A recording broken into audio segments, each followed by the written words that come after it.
Assalamualaikum warahmatullahi wabarakatuh.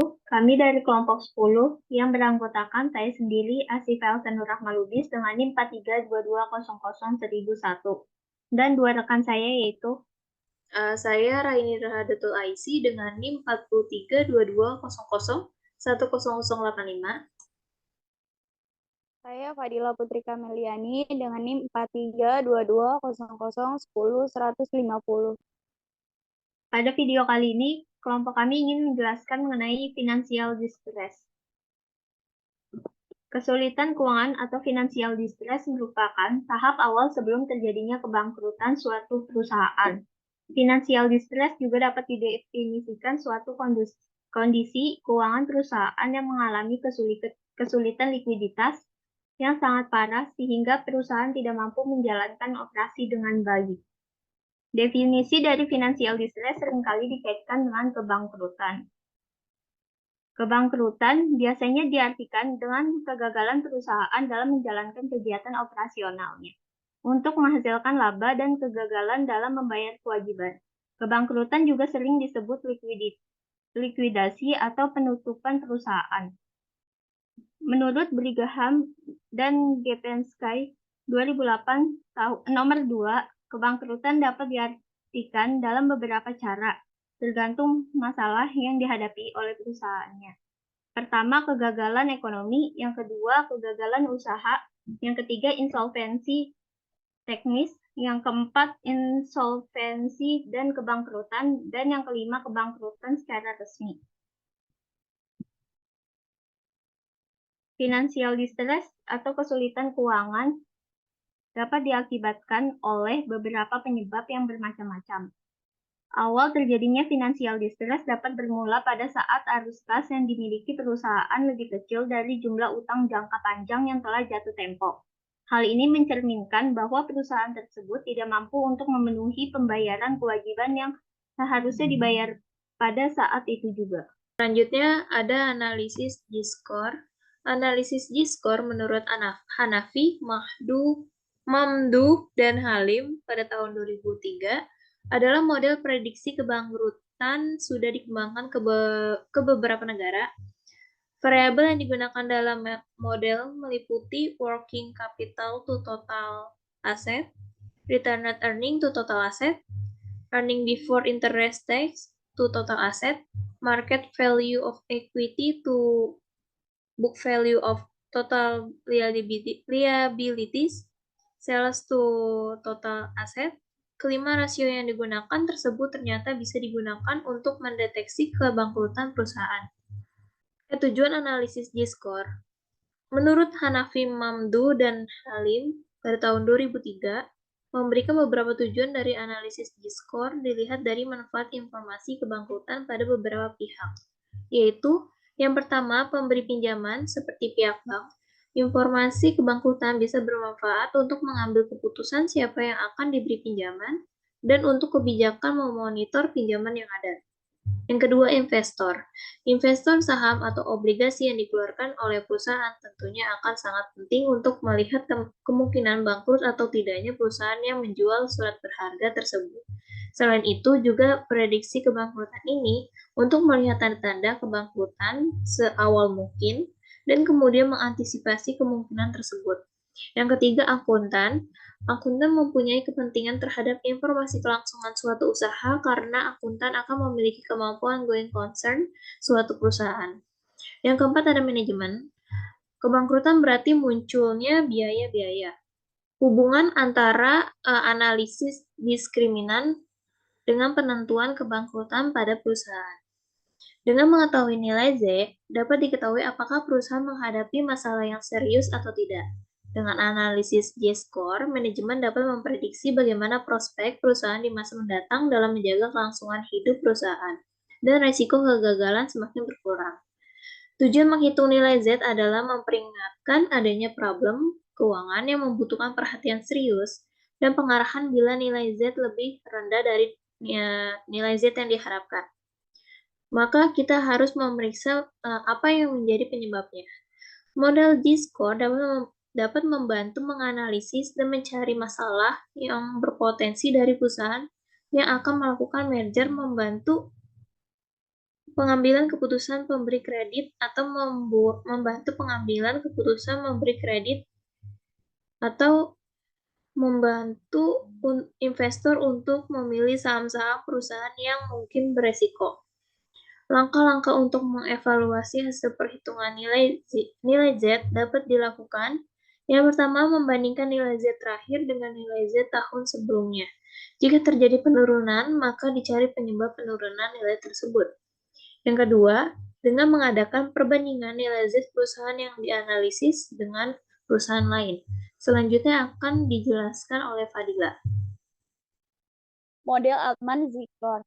Analisis model Altman-Zikors adalah analisis yang dirancang untuk membantu memprediksi laporan keuangan, yaitu untuk mengungkapkan kekuatan dan kelemahan relatif suatu perusahaan, menunjukkan apakah posisi keuangan membaik atau memburuk demi kelangsungan usaha perusahaan. Jadi, analisis skor lebih cocok digunakan skala operasi perusahaan non-bank menurut Darsono dan Azhari tahun 2010, halaman 110.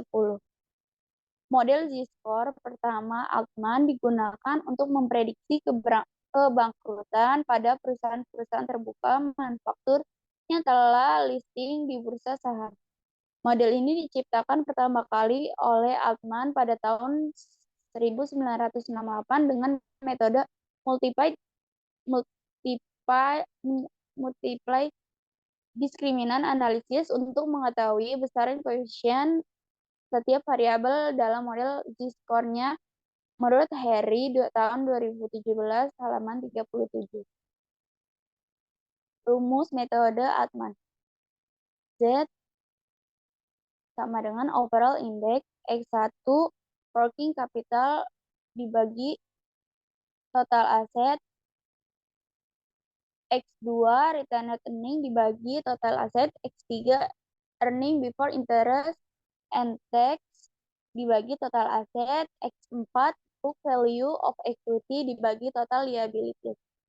Jika Z lebih besar dari 2,6 maka perusahaan dikategorikan sangat sehat.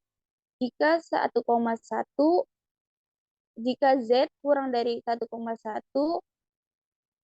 kurang dari 2,6 dikategorikan sebagai perusahaan yang dalam keadaan abu-abu, di mana perusahaan memiliki masalah keuangan yang memungkinkan untuk selamat dan bangkrutnya sama besar.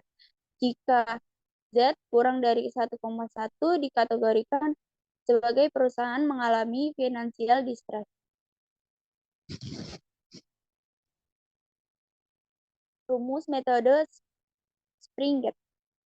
Model Springate adalah model rasio yang menggunakan multiply diskriminan analisis untuk menentukan rasio-rasio mana saja yang dapat mendeteksi kemungkinan kebangkrutan. S sama dengan 1,03A ditambah 3,07B ditambah 0,66C ditambah 0,4D. Yang artinya A working capital dibagi total aset, B earning before interest and taxes dibagi total aset, C earning before taxes dibagi current liability, D sales dibagi total aset. Jika skor yang didapat S lebih besar dari 0,862 maka perusahaan diklasifikasikan sehat. Jika skor S kurang dari 0,862 maka perusahaan diklasifikasikan mengalami financial distress. Selanjutnya ada contoh kasus model Altman pada PT Piridam. Di mana kita harus pertama kita mencari working capital dengan rumus current asset dikurang current liability yang menghasilkan hasil yang didapat pada tahun 2019 yaitu 68 miliar sekian. Pada tahun 2020 menghasilkan 84 miliar sekian. Hasil dari tahun 2021 yaitu 74 miliar sekian. Yang kedua, kita cari working capital to total asset dengan rumus working capital dibagi total asset. hasil pada tahun 2019 yaitu 0,36 sekian. Pada tahun 2020 hasilnya yaitu 0,37 sekian. Pada tahun 2021 hasilnya 0,092 sekian. Selanjutnya kita mencari retained earning to total asset. Hasil pada tahun 2019 sebesar 0,36 sekian. Pada tahun 2020 menghasilkan 0,40 sekian. Pada tahun 2021 0,12084. Selanjutnya kita mencari earning before interest and tax to total asset. Dengan rumus EBIT dibagi total aset. Hasil pada tahun 2019 yaitu 0,06562. Pada tahun 2020 yaitu 0,12968. Pada tahun 2021 hasilnya yaitu 0,01 sekian. Selanjutnya kita cari book value of equity to total liabilities. Hasil yang didapat pada tahun 2029 yaitu 1,088 sekian. Pada tahun 2020 dengan hasil 2,22 sekian. Pada tahun 2021 dengan hasil 0,26 sekian. Selanjutnya hasil dari koefisien X1, X2, X3, X4 yaitu 6,56 yaitu X1 dengan hasil 6,56, X2 dengan hasil 3,26, X3 dengan hasil 6,72. Dan yang terakhir X4 dengan hasil 1,05. Pada tahun 2029 hasil X1-nya 0,36 sekian, X2-nya dengan hasil 0,36 sekian, X3-nya pada tahun 2019 yaitu 0,05 sekian, dan pada X4 tahun 2019-nya yaitu 1,088 sekian. Dan begitupun sesuai dengan tabel tahun 2020 hingga 2021. Dengan total Z-score-nya pada tahun 2019 5,98 sekian, dan pada tahun 2020 6,94 sekian, pada tahun 2021 1,34 sekian.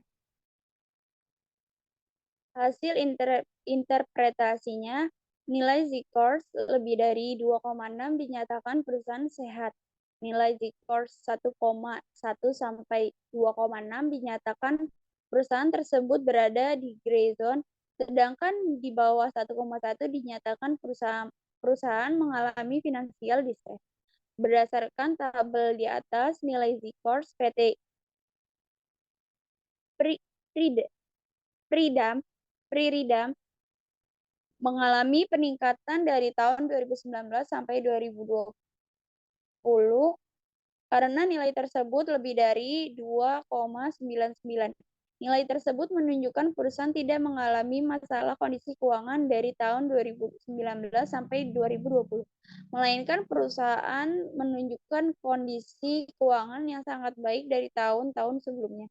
Namun pada tahun 2021, perusahaan masuk ke dalam gray area. Gray area adalah masalah yang terdapat pada keuangan perusahaan.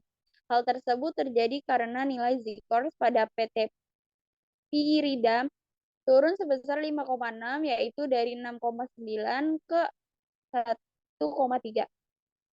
Hal ini diakibatkan adanya rasio dengan nilai terendah di tahun 2021, yaitu rasio modal kerja terhadap total aset sebesar 0,09,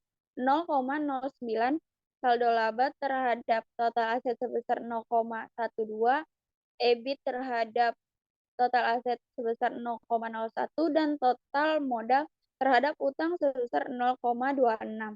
Maka dari itu harus dilakukan perbaikan secepatnya, baik dari struktur keuangan maupun manajemennya. Berikutnya contoh kasus pada PT Piridam menggunakan metode Springett. PT Piridam periode tahun 2019 sampai 2021. Working capital. pada tahun 2019 memiliki nilai dengan rumus current asset dikurang current liability dengan nilai 6,68,7 sekian. Tahun 2020 84,5 sekian. Tahun 2021 74,5 sekian. Working capital to total asset pada tahun 2019 dengan rumus working capital dibagi total aset dengan nilai 0,36034. Tahun 2020 0,37009, tahun 2021 0,092252. Selanjutnya earning before interest and tax to total asset pada tahun 2019 dengan rumus retained earning dibagi total aset dengan nilai 0,06562. 2020 0,12968. 2021 0,01093. Selanjutnya earning before tax and taxes to current liability pada tahun 2019 dengan rumus EBIT dibagi current liability dengan nilai 0,46028. Tahun 2020 dengan nilai 0,66242. Tahun 2021 dengan nilai 0,03499. Selanjutnya sales to total asset. Tahun 2019 dengan rumus sales dibagi total aset dengan nilai 1,295524. Tahun 2020 1,21360. Tahun 2021 dengan nilai 0,78208. Selanjutnya akan dilanjutkan oleh saya. Nilai koefisien A diketahui 1,03, koefisien B 3,07, koefisien C 0,66, dan yang D 0,4. Untuk mencari nilai spring gate pada tahun 2019, yaitu koefisien A 1,03 dikali 0,36, ditambah koefisien B 3,07 dikali 0,06, ditambah koefisien C yaitu 0,66 dikali 0,46, lalu ditambah lagi koefisien D 0,4 ditambah 1,29, hasilnya 1,3948. Begitupun pada tahun 2020 sehingga hasilnya 1,70. Pada tahun 2021 nilai spring rate-nya sebesar 0,46. Dari nilai spring rate lebih dari 0,862 menyatakan perusahaan tidak mengalami masalah kondisi keuangan atau dikatakan perusahaan kondisi keuangannya sehat. Sedangkan nilai spring rate kurang dari 0,862 menyatakan perusahaan mengalami kondisi keuangan yang tidak baik atau bisa dibilang mengalami financial distress. Berdasarkan tabel di atas, nilai spring rate PT Pridam mengalami peningkatan dari tahun 2019 ke tahun 2020. Nilai tersebut menunjukkan perusahaan tidak mengalami masalah kondisi keuangan dari tahun 2019 ke 2020, melainkan perusahaan menunjukkan kondisi keuangan yang sangat baik dan sehat. Akan tetapi pada tahun 2021, nilai spring rate PT Pridam sebesar 0,4. Hal ini membuat keuangan perusahaan berfluktuasi mengarah pada penurunan dan mengalami financial distress sebesar 1,3. Hal ini diakibatkan karena terdapat rasio dengan nilai terendah di tahun 2021, yaitu rasio modal kerja terhadap total aset sebesar 0,09, laba setelah pajak terhadap total aset sebesar 0,01, EBIT terhadap hutang lancar sebesar 0,03, dan nilai penjualan terhadap total aset sebesar 0,78. Maka dari itu, manajemen harus mampu menangani kondisi keuangan jika suatu waktu perusahaan berpotensi mengalami financial distress seperti tahun 2021. Cukup sekian penjelasan dari kelompok kami mengenai financial distress, model Altman, dan Springate. Kurang lebihnya mohon maaf. Wassalamualaikum warahmatullahi wabarakatuh.